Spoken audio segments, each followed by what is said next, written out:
It had to happen sooner or later. A day set aside to encourage the technically gifted to become their own boss. Ladies, gentlemen, and gifted people everywhere, we present to you the first Lagos State Enterprise Day.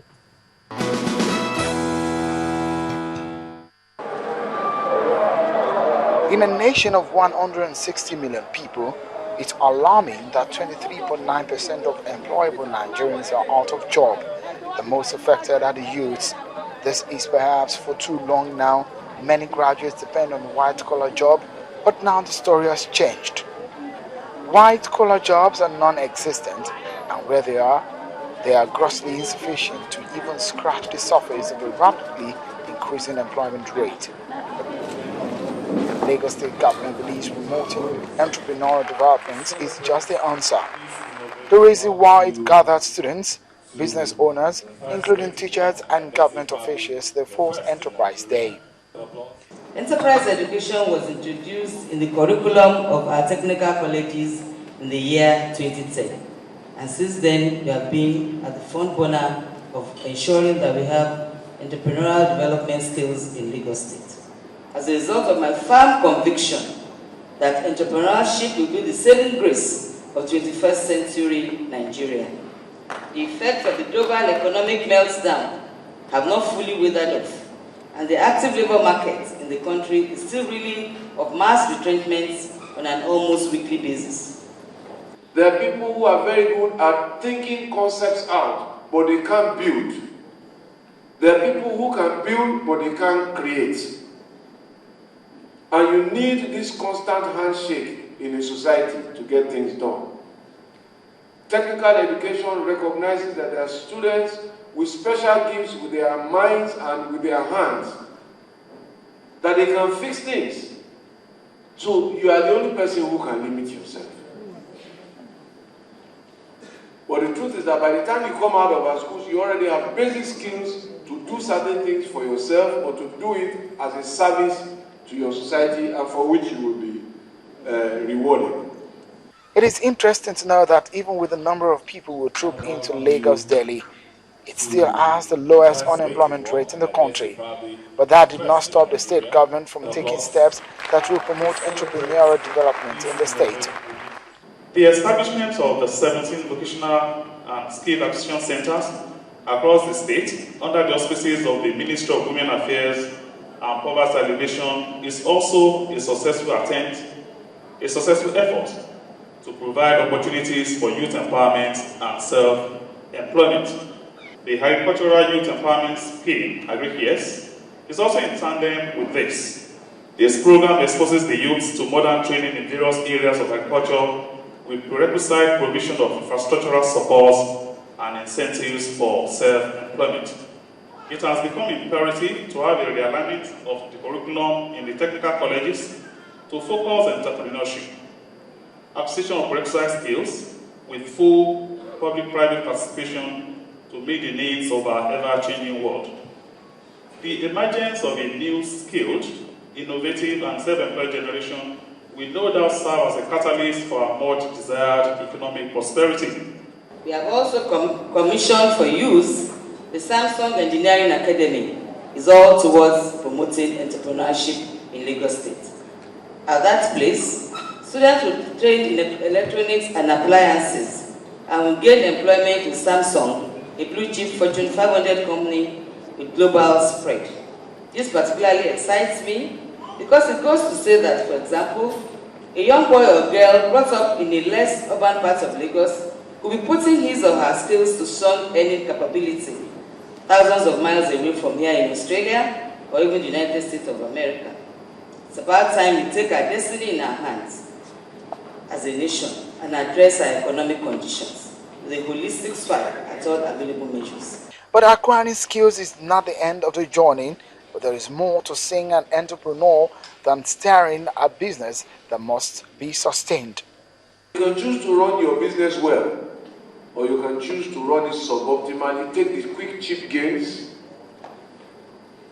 But if you sow the wind, you will reap the wild wind.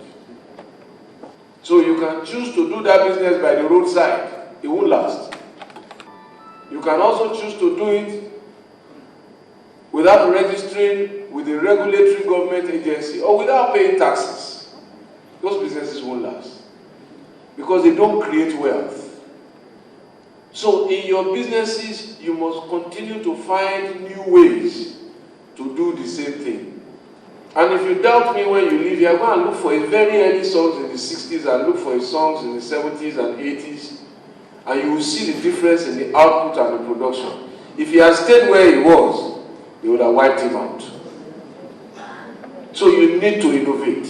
You need to reinvest. Put back money into the business. Change tools, change equipment. Change your work environment. Make it better and appealing for your consumers. So, and this for me will be the way. So, what we will be doing therefore as entrepreneurs, today's entrepreneurs who will build Nigeria's tomorrow, is to do the same things that our ancestors have done differently. Efforts are being made by the Lagos State government to equip the youth with skills and knowledge that will prepare them to stand in a changing and competitive world. It will go a long way in tackling the problem of unemployment in the state as well as the country.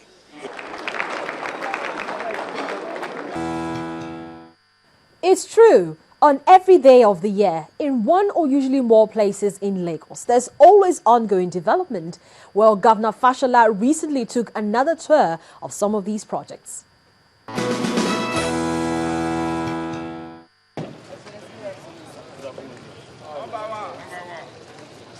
The governor had a pretty busy day with visits to Government College Eric Moore and Ijora Badia Housing Estate. This is the situation that we found. Really very challenging. We're planning to build 1,008 units here of, I think, about 21 blocks.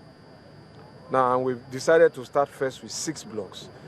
The reason we are starting with 6 blocks is because we want to do it gradually so that the pain and the discomfort will be minimized. But that in the process of redeveloping in an existing community, there will be no discomfort. I don't know how it is possible to achieve that.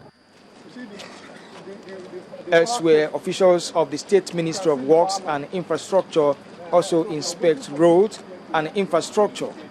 2 key areas the Lagos State government is concentrating on in its efforts to achieve the Lagos Mega City project. The first stop is the multi-agency office complex, Alausa. Located on a vast space, the building, when completed, will serve as annex offices to state government departments and parastatals facing challenges of accommodation. Next is the 1.9 kilometers Yaya Abatan College Dual Carriage Road, Iju-Ishaga. The first phase of the project is almost completed, while work has commenced on the second phase. We will try this rainy season not to affect our work and to make most of the other work in this rainy season, and after that we can make it quickly. Other ongoing projects visited are the construction of Kodesho Road in Ikeja, the Surulere Industrial Road, Ogba, Combined High and Magistrate Court, Ogba, the 2.13-kilometer Glover Road, Lagos Mainland, and a network of First Avenue, Unity and Ivory Roads in Etiosa, local government area. Also the construction of Oxbourne Jetty and terminal buildings, and the Obalende transformational project. People will need to move. Population is increasing. We're about 21 million people. Prosperity is coming up. People are buying more cars. And therefore, our road, you can see where we are expanding road on Kodesho, Simbiat, Abiola, and the rest. So the essence is to also plan for the future. So our mega city status comply that we must have walkways. People must be able to walk. Community must take ownership of the road. So if somebody is building something, you must let government know so that it doesn't destroy the road and then spend money on a road that supposed to last 15 years, will come back in 5 years. That's money that can go somewhere else. Some of the completed projects visited include the 600 meters St. Gregory's Road that links Obalende and Awolowo Road, and the Orile Ilason 1.2 kilometer road, all ready for commissioning soon. That's it on today's show, the last for the month. We'd like to hear from you. So please send your comments or suggestions to any of our platforms. I'm Harriet Agbinyi, wishing you an awesome August.